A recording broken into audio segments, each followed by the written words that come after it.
जय हिंद दोस्तों, स्वागत है आपका मेरे YouTube चैनल कमलेश राय ऑफिशियल पे। दोस्तों आज हम लोग देखेंगे CGL 21 सितंबर 2024 को हुए एग्ज़ाम के बारे में, जिसका पेपर 3 जिसमें आया था कंप्यूटर का 20 क्वेश्चन, उसको आज हम लोग कवर करेंगे, पूरा कवर करेंगे। 20 से लेके 40 तक ये प्रश्न पूछे गए थे। चूँकि ये जो बुकलेट था वो डी कैटेगरी का था, तो मेरा डी सेक्शन था। तो डी सेक्शन में कंप्यूटर जो था 21वां नंबर से शुरू हो रहा था। तो मैं अभी पूरा आपको दिखाऊंगा कि पहले ये क्वेश्चन बुकलेट दिखता कैसा। ये जो आप देख रहे हैं ये पेज 1 है। पेज 1 में आप लोग देख रहे होंगे यहाँ रोल नंबर लिखने के लिए दिया गया होगा और उसके बाद बुकलेट नंबर है, ठीक है। और ये जो समय है वो 120 मिनट है। 150 प्रश्न इसमें होते हैं और 120 मिनट यानी 2 घंटा आपको दिया जाता है एग्ज़ाम देने के लिए। हालांकि ये 2 घंटा काफ़ी मतलब बनने के लिए बन जाता है, लेकिन थोड़ा और समय मिलता है तो अच्छा रहता है, क्योंकि सारे क्वेश्चन अटैम्प्ट हो जाते हैं। लेकिन एक घंटा 20 मिनट, चूँकि इसमें मैथ्स भी है, ये कंप्यूटर भी है, प्लस में मेंटल एबिलिटी भी है, बहुत 4 सेक्शन लगभग इसमें कवर करता है, इसीलिए थोड़ा सा समय इसमें और मिलता है तो अच्छे से कवर हो जाता है, ठीक है। तो ये इसका मेन पेज है, ये जो फ्रंट पेज है उसमें आप देख सकते हैं यहाँ जनरल इंस्ट्रक्शन लिखा हुआ है, और इसके पीछे साइड यानी कि सबसे लास्ट में हिंदी में भी लिखा हुआ इसका इंस्ट्रक्शन पाएंगे आप लोग। और उसके बाद उसके फर्स्ट के बाद सेकेंड पेज में ही ये रफ के लिए आपको जगह दिया जाएगा। उसके बाद यहाँ से स्टार्ट हो जाता है आपका प्रश्न, ठीक है। आपका प्रश्न स्टार्ट हो जाता है। तो हम लोग देखेंगे, चूँकि ये फर्स्ट पेज है प्रश्न का, तो ये 21 से शुरू होता है कंप्यूटर का, तो हम लोग कंप्यूटर का 21 से देखेंगे। तो देखिए 21 आने वाला है और ये यहाँ से स्टार्ट हो गया है कंप्यूटर। तो मेनली आज हम कवर करेंगे कंप्यूटर का प्रश्न और उत्तर कि कैसा है प्रश्न कंप्यूटर का। 21 तारीख को पूछा गया जो सवाल है उसमें किस तरह के सवाल पूछे गए हैं और उसका आंसर क्या है। तो अभी हम लोग क्वेश्चन के साथ आंसर भी करते जाएंगे साथ साथ। तो कम वीडियो को पूरा देखिएगा। 21 से लेकर सिर्फ 40 तक ही हम लोग अभी डिस्कस करेंगे और उसके आंसर के साथ पूरा डिस्कस करेंगे। तो आप वीडियो को पूरा देखिएगा ताकि आप अगर अभी तक इसका आंसर नहीं ढूंढ पाए हैं तो आप इसका आंसर यहाँ पर आप देख सकते हैं। तो चलिए वीडियो की शुरुआत कर लेते हैं। वीडियो की शुरुआत करने से पहले यदि आप इस चैनल पर नए हैं, पहली बार मेरे चैनल को देख रहे हैं, तो लाइक सब्सक्राइब जरूर कीजिएगा। तो चलिए देखिए, आपका सबसे पहला जो प्रश्न है वो है, मैं हिंदी में पढ़ दे रहा हूँ, आप इंग्लिश में चाहें तो आप इंग्लिश में भी पढ़ सकते हैं। तो कंप्यूटर के क्षेत्र में वायरस शब्द का अर्थ क्या है। आप लोग वायरस एंटीवायरस के बारे में सुने होंगे कि वायरस होता है कंप्यूटर में तो ही एंटीवायरस उसमें डाला जाता है। तो इसका जो एक्चुअल जो आंसर होगा वो डी होगा, यानी कि vital information resource under seize, यही इसका फुल फॉर्म होता है वायरस का। तो आप लोग यदि कंप्यूटर का वायरस के बारे में जानते होंगे तो ये इसका फुल फॉर्म होता है, ठीक है। तो आप यदि डी में लगाए हैं तो आप कमेंट कीजिएगा कि आपने क्या चीज़ में लगाया है, ठीक है। दूसरा प्रश्न है कि कंप्यूटर और कीबोर्ड के बीच संचार में ट्रांसमिशन शामिल है। तो ये देखिए, ये जो ट्रांसमिशन शामिल है इसका कहने का क्या मतलब है। ये जो simplex, half duplex, full duplex और रिंग जो है, इसका ट्रांसमिशन का टाइप है यानी मोड है। तो ये जो कंप्यूटर और कीबोर्ड के बीच में जो ट्रांसमिशन हो रहा है डेटा, वो किस मोड में होता है। तो ये वन वे मोड होता है, और वन वे मोड जो होता है वो सिंप्लेक्स होता है, ठीक है, सिंप्लेक्स होता है। तो सिंप्लेक्स को हम लोग टिक करेंगे, चूँकि ये इसका सिंप्लेक्स मोड में ही वन वे में ये डेटा को ट्रांसमिशन करता है सिंगल डायरेक्शन में, ठीक है। तो ये इसका सिंप्लेक्स हो गया, ठीक है। उसके बाद आता है 23 नंबर क्वेश्चन कि निम्नलिखित में से कौन से टॉप डाउन भाषा है। तो आप लोग देख रहे होंगे जावा, फोटोन, सी और कोबोल। तो हम लोग अगर टॉप डाउन भाषा के बारे में अगर जानते होंगे तो सबसे पहले हम लोग सी सीखते हैं, ठीक है। तो सी सीखते हैं, तो सी के बाद फोर्टेन भी है, लेकिन हम लोग यहाँ पे आंसर लगाएंगे सी, ठीक है। यदि आप इसके बारे में और अधिक जानते होंगे तो आप कमेंट में ज़रूर बताइएगा कि ये सी के अलावे क्या हो सकता है। चूँकि मैंने सी लगाया इसलिए आपको सी बता रहा हूँ, ठीक है। उसके बाद आगे बढ़ते हैं। उसके बाद 24 नंबर आप क्वेश्चन देखिए। 24 नंबर में आप देख रहे होंगे कि वेबसाइट या वेब सामग्री देखने के लिए वेब सर्वर का उपयोग करते समय क्लाइंट क्या भेजता है? तो मुझे तो देखिए ये मैं श्योर नहीं हूँ कि इसमें क्या है, लेकिन मुझे ऐसा लगता है कि इसमें आपको रिक्वेस्ट यानी रिक्वेस्ट कोई करता है तो यानी आप ये भी कर सकते हैं, रिक्वेस्ट कोई करता है, रिक्वेस्ट भेजता है तो उधर से जानकारी आता है, तो मैंने रिक्वेस्ट लगा दिया। आप क्या इसमें और कोई हो सकता है मैं गलत हूँ, तो आप इसमें आप अपना आंसर है कमेंट कर सकते हैं कि ये इसमें क्या हो सकता है। अगर रिक्वेस्ट नहीं हुआ तो और क्या हो सकता है। उसके बाद 25 नंबर में बढ़ते हैं, तो आप इसमें देखिएगा कि निम्नलिखित में से कौन सा वेबसाइट के नाम को उसके आईपी पते से सही ढंग से जोड़ता है। तो 4 इसमें दिया हुआ है, इसमें आंसर 4 आंसर में से डीएनएस, पीडीए, वेब ब्राउज़र और भंडारण यानी स्टोरेज दिया हुआ है। तो आपको मैं बता दूं कि इसका आंसर होगा डीएनएस। डीएनएस क्यों होगा ये मैं बता रहा हूं आपको, क्योंकि डीएनएस जो होता है डोमेन नेम सिस्टम, इसको फुल फॉर्म है, और ये इंटरनेट से लिंक्ड होता है और फोकस करता है आईपी पर, ठीक है। इसीलिए ये फोकस्ड आईपी पे होता है, इसीलिए ये इसका आंसर डीएनएस होता है, डोमेन नेम सिस्टम, ठीक है। डोमेन मतलब आईपी होता है, इंटरनेट प्रोटोकॉल, तो इसलिए इसका आंसर डीएनएस होगा। तो आगे बढ़ते हैं, 25 तक हम लोग देख चुके हैं, अब आगे बढ़ते हैं।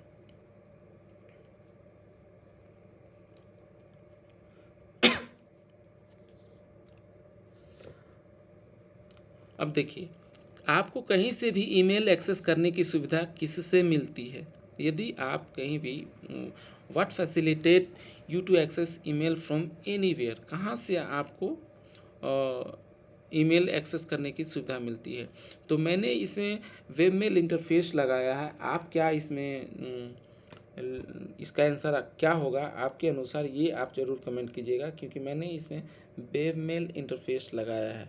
ये मेरी समझ थी, आपकी समझ क्या है इसके बारे में आप ज़रूर बताइएगा। 27 के बारे में पढ़ते हैं कि निम्नलिखित में से कौन सा डेटा पद अनुक्रमण का सबसे छोटे से सबसे बड़े तक का सही क्रम है? तो आप लोग देख रहे होंगे, पहले बिट है, बाइट है, किलोबाइट है, मेगाबाइट है, गीगाबाइट है, टेराबाइट है, पेटाबाइट है, और बी में देख रहे हैं बाइट, बीट, सी में देख रहे हैं bit, byte, megabyte, kilobyte, gigabyte, petabyte, ये सब है। डी में है byte, bit, megabyte, kilobyte, gigabyte, terabyte. तो सबसे पहले हम लोग, अगर यदि आप लोगों ने थोड़ा सा भी अगर कंप्यूटर में आपको नॉलेज हो, तो सबसे छोटा जो फॉर्म है, आप लोग जानते हैं कि कंप्यूटर किस लैंग्वेज को जानती है, तो 0 और 1 को ही कंप्यूटर जानती है, यानी कि कंप्यूटर जो लैंग्वेज समझती है वो 0 और 1 को ही समझती है। तो सबसे छोटा जो इसका डेटा का जो वैल्यू है वो 0 और 1 ही है, तो सबसे छोटा जो होगा वो बिट होता है, जो कि 0 और 1 में ही रहता है, ठीक है, 0 और 1। उसके बाद होता है बाइट। बाइट जो होता है, बाइट होता है 8 बिट मिला के एक बाइट बनता है। एक बिट अगर मिलाएंगे तो एक बाइट बनता है, BYTE बाइट बनता है, ठीक है। तो हमारा जो सबसे छोटा जो होगा वो होगा बिट, उसके बाद होगा बाइट, उसके बाद केबी। आप फुल फॉर्म लिखा हुआ है तो आप लोग थोड़ा कंफ्यूज कर रहे होंगे, लेकिन केबी आप लोगों ने सुना होगा, पहले 2G का ज़माना था तो केबी में चलता था, कुछ कुछ वीडियोज़ रहते थे, फिर MB, फिर मेगाबाइट, जिसको MB को मेगाबाइट कहते हैं, फिर GB जिसको गीगाबाइट कहते हैं, फिर TB। अब आजकल बहुत सारे कंप्यूटर सिस्टम में TB लगा हुआ रहता है, यानी टेराबाइट लगा हुआ रहता है। उसके बाद पेटाबाइट रहता है। तो इसके अनुसार आपका आंसर ए हो जाएगा, bit, byte, kilobyte, megabyte, gigabyte, terabyte, petabyte, ठीक है। इसका आंसर होगा 27 का ए। आगे बढ़ते हैं, आगे में 28 नंबर में हम लोग देखेंगे कि पावर लॉस हो जाने के बाद डेटा स्टोरेज या रिटेंशन को क्या कहा जाता है? डेटा स्टोरेज और retention after power loss is refer to as non volatile storage. क्योंकि नॉन वोलाटाइल उसको कहते हैं जो अगर पावर लॉस हो भी जाए तो उसका जो स्टोरेज है वो लॉस नहीं होता है। तो नॉन वोलाटाइल वही डेटा स्टोरेज है जो पावर लॉस होने के बाद भी उसका डेटा लॉस नहीं होता, इसलिए इसका आंसर हो जाएगा नॉन वोलेटाइल स्टोरेज। आगे बढ़ते हैं 29 नंबर में, word processing program, spreadsheet, photo editing और डेटाबेस प्रोग्राम किसके उदाहरण हैं? तो आप लोग देख रहे होंगे operation manager, operating software, operating system software, application software. तो बहुत से लोग कंफ्यूज करेंगे ऑपरेटिंग सिस्टम सॉफ्टवेयर, क्योंकि ये सब कुछ कुछ जो एप्लीकेशन है वो फॉर्मेटिंग के समय आप इसका जो आंसर होगा एप्लीकेशन सिस्टम, एप्लीकेशन सॉफ्टवेयर होगा, क्योंकि वर्ड प्रोसेसिंग एक अलग एप्लीकेशन है और स्प्रेडशीट प्रोग्राम भी एक अलग एप्लीकेशन है, फोटो एडिटिंग भी और डेटाबेस प्रोग्राम भी। इसका ऑपरेटिंग सिस्टम से कोई लेना देना नहीं। यदि ऑपरेटिंग सिस्टम इंस्टॉल्ड है और ये नहीं है तो भी कंप्यूटर सिस्टम काम करेगा। ये अलग से एक एप्लीकेशन सॉफ्टवेयर है जिसको इंस्टॉल किया जाता है, अलग से भी इंस्टॉल कर सकते हैं। तो इसका जो आंसर होगा वो एप्लीकेशन सॉफ्टवेयर होगा। आपको क्या लगता है? यदि आपको कुछ और लग रहा है तो ज़रूर कमेंट कीजिएगा, ज़रूर बताइएगा कि आपका आंसर क्या है। मुझे एप्लीकेशन सॉफ्टवेयर लगा, इसलिए मैंने एप्लीकेशन सॉफ्टवेयर बताया। आगे बढ़ते हैं।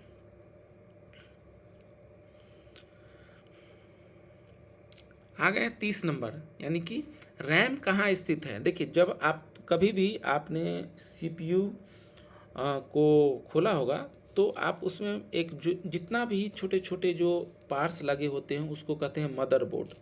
आप इस चरखूट में देखे होंगे और इसमें छोटे छोटे बहुत सारे ऐसे चीज़ मतलब लगे हुए रहते हैं, जिसको बहुत बहुत कोई को लगता है कि क्या लगा हुआ है, छोटे छोटे पार्ट्स लगे हुए, उसी में रैम लगा हुआ रहता है। रैम लगा हुआ रहता है उसी मदरबोर्ड में, इसको कहते हैं मदरबोर्ड, इसी में रैम लगा हुआ रहता है। तो आपका जो आंसर होगा वो मदरबोर्ड होगा, क्योंकि मदरबोर्ड में ही रैम लगा हुआ रहता है। 31 नंबर में चलते हैं। यदि कोई कंप्यूटर अन्य किसी सिस्टम को डेटा बेस सेवाएं प्रदान करता है तो उसे क्या कहा जाता है? तो उसको कहा जाता है डेटाबेस सर्वर। यही एप्लीकेशन डेटाबेस सर्वर अन्य कंप्यूटर को सर्विस प्रोवाइड कराता है, डेटाबेस सर्विस प्रोवाइड करता है। तो इसलिए इसका आंसर हो जाएगा डेटाबेस सर्वर। ठीक है, FTP file transfer protocol server भी होता है, लेकिन आपका आंसर डेटाबेस सर्वर हो जाएगा, क्योंकि यहाँ डेटाबेस का बात किया गया। 32 नंबर देखें तो 32 नंबर URL का पूरा रूप क्या है?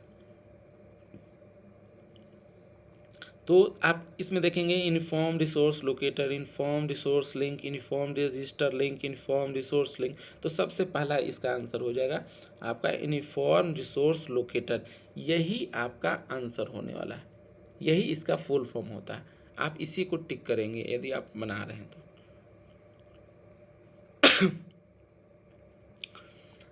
अब बात कर लेते हैं कि कैश ट्री। कैश ट्री एक ऐसा मतलब इंटर बैंक नेटवर्क है जिसको बनाया गया है 5 पब्लिक सेक्टर के बैंक के द्वारा। ठीक है, अब इसमें आप ऑप्शन पढ़ सकते हैं कि कैश ट्री भारत में एक इंटर बैंक नेटवर्क है जिसकी स्थापना 5 सार्वजनिक बैंक क्षेत्र के बैंकों द्वारा की गई है। तो आगे ज़्यादा टाइम नहीं लेंगे और यही इसका आंसर होगा, तो हम इसी में टिक मारेंगे क्योंकि यही इसका आंसर होगा। मैं बता दूं कि ये जो कैश ट्री के बारे में कहा गया है, ये 5 पब्लिक सर्विस बैंक के बारे में बताया गया, जो कि एक संगठन बनाया है या फिर कहें तो इंटर बैंक नेटवर्क बनाया है, जिसमें syndicate bank, bank of India, Indian bank, United bank of India, union bank of India अपना एटीएम जो उनका जो एटीएम है पांचों बैंक का, उसका नेटवर्क शेयर करने के लिए, यानी उसका एटीएम वो यूज कर सकते हैं और उसका एटीएम वो यूज कर सकते हैं। इसके लिए इन्होंने बनाया था, कैश ट्री नाम से ये नेटवर्क तैयार किया था। तो आपका आंसर पहला ही हो जाएगा। कैश ट्री भारत में एक इंटर बैंक नेटवर्क है जिसकी स्थापना 5 सार्वजनिक क्षेत्र के बैंकों के द्वारा की गई थी। ठीक है, बैंकों के द्वारा की गई थी। क्यों? क्योंकि शेयरिंग देयर एटीएम नेटवर्क। ठीक है, आगे बढ़ते हैं।